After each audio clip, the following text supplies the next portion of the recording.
Help is on hand for healthcare professionals who find themselves face-to-face with ethical dilemmas while treating their patients. And often cases involve families or caregivers of those who are very sick. For example, parents who want to save their child at all costs despite knowing it's futile, or perhaps respecting the wishes of an elderly patient who doesn't want life support.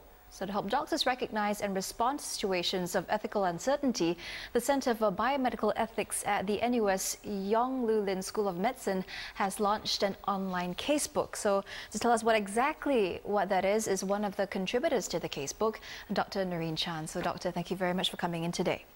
Thank you for having me here. All right, so if we were to sum up the challenge that healthcare professionals face on a daily basis, it would be, how do I do the right thing? Is that correct? Yes, that would be right.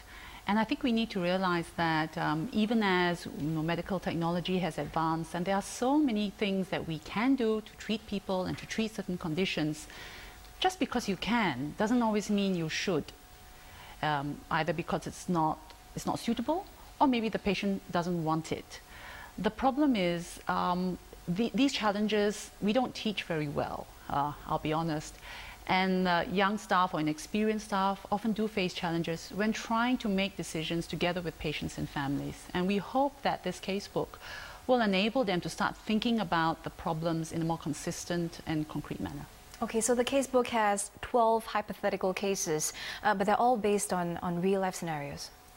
Well, I'd say that they're based on a real person as much as Leticia Bonino is based on a real-life Filipina maid. Okay.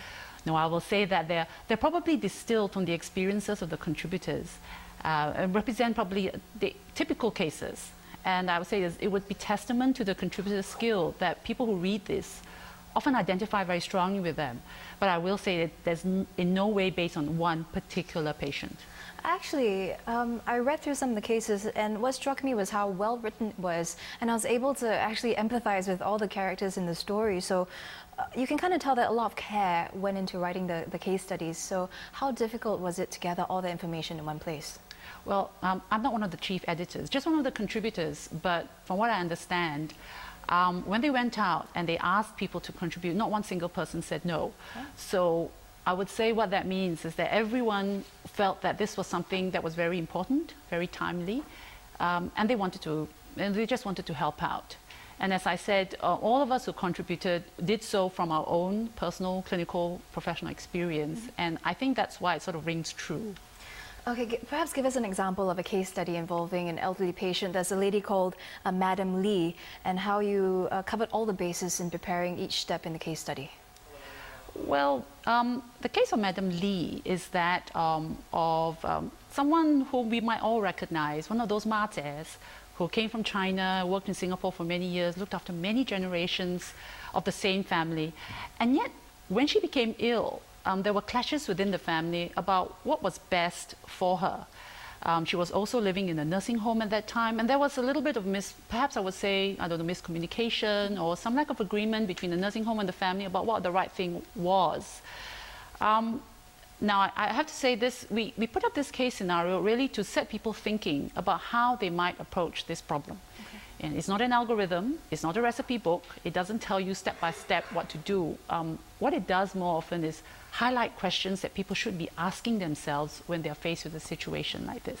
Okay, so ultimately, what do you hope the casebook will be able to achieve in Singapore, as well as, perhaps a form of help for other healthcare professionals around the world as well?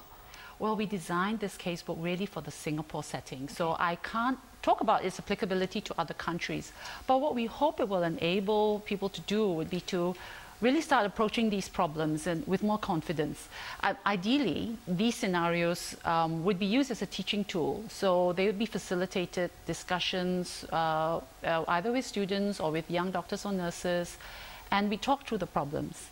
I think people tend to think that books like this give you the answers. Actually, they don't. They, in fact, teach you to ask the right questions. So often we're asked, so what was the ending of the story? Actually, there's no ending. There's no it depends on each person, it depends on each family, it depends on their own particular preferences. All right, thank you very much, Doctor. It's great speaking to you. Thank you for coming in. Oh, you're my pleasure. And that was Dr. Chan. And if you want to read the casebook, the website is right there on your screen. You can have a look.